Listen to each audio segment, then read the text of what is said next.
Breaking news. Narkhed में संजय कामडे की नगराध्यक्ष पद पर दावेदारी चर्चा में। नरखेड़ भाजपा मंडलाध्यक्ष संजय कामडे ने नगराध्यक्ष पद की दावेदारी ठोकी, कार्यकर्ताओं में उत्साह। संगठन के मजबूत स्तंभ संजय कामडे अब नगराध्यक्ष पद की दौड़ में आगे।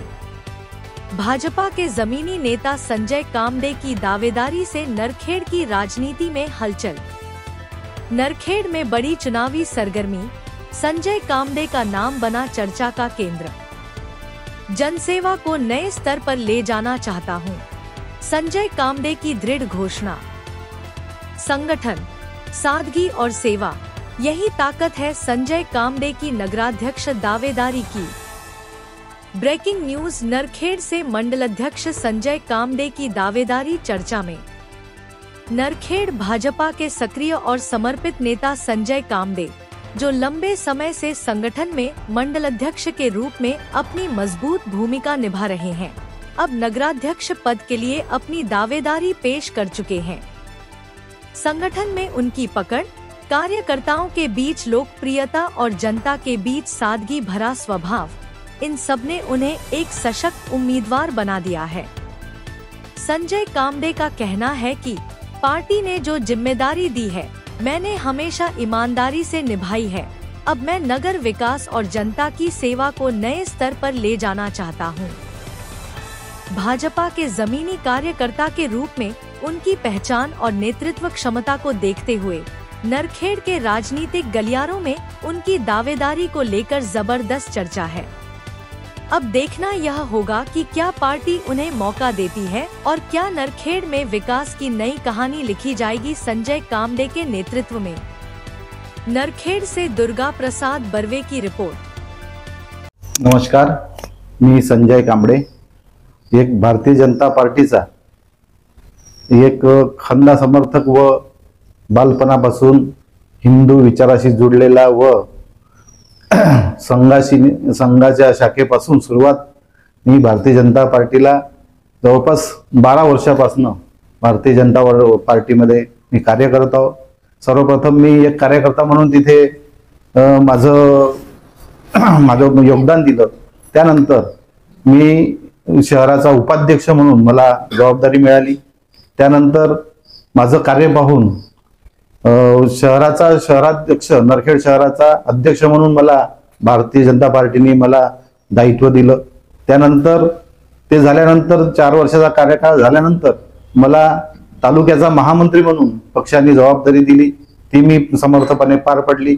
माझा हा सर्व कार्याचा दखल घेऊन पार्टीने मला आता मंडळ अध्यक्ष म्हणून आता मी आज नरखेड़ मंडळाचा अध्यक्ष म्हणून कार्य करत आहोत। और पार्टीला जास्तीत जास्त कसं आपले कार्यकर्ते जोडता येईल, संघटनचं काम माझं कंटिन्यू चालू असतं। आणि या सर्वांचं मी गावामध्ये सगळ्या गावातल्या ज्या बऱ्याच समस्या आहे त्या समस्या कारण मी एक छोट्या घरातून म्हणजे एक गरिबीतून मी इथे आज या स्थितीला आहो, या पदावर आहो।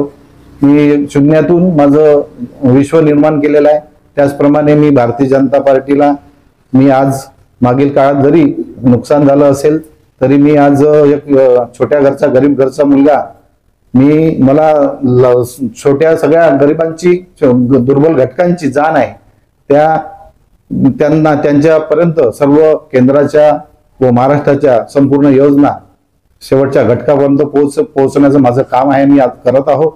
आणि मी नरखेड़च्या विकासासाठी जे माझ्याकडनं होईल आणि पार्टी जो आदेश देईल, तसेच माझी मागील काळामध्ये मुख्यमंत्री साहेबांसोबत चर्चा झाली। त्यांनी सांगितलं की आपण चिंता करू नका, फक्त जे आपली महाराष्ट्रात सरकार आहे, केंद्रात पण सरकार आहे, आपली जर स्थानिक स्वराज्य संस्थेला जर आपली सरकार असली तर आपण आपल्या गावाचा विकास आपण चांगल्या प्रकारे करू शकू।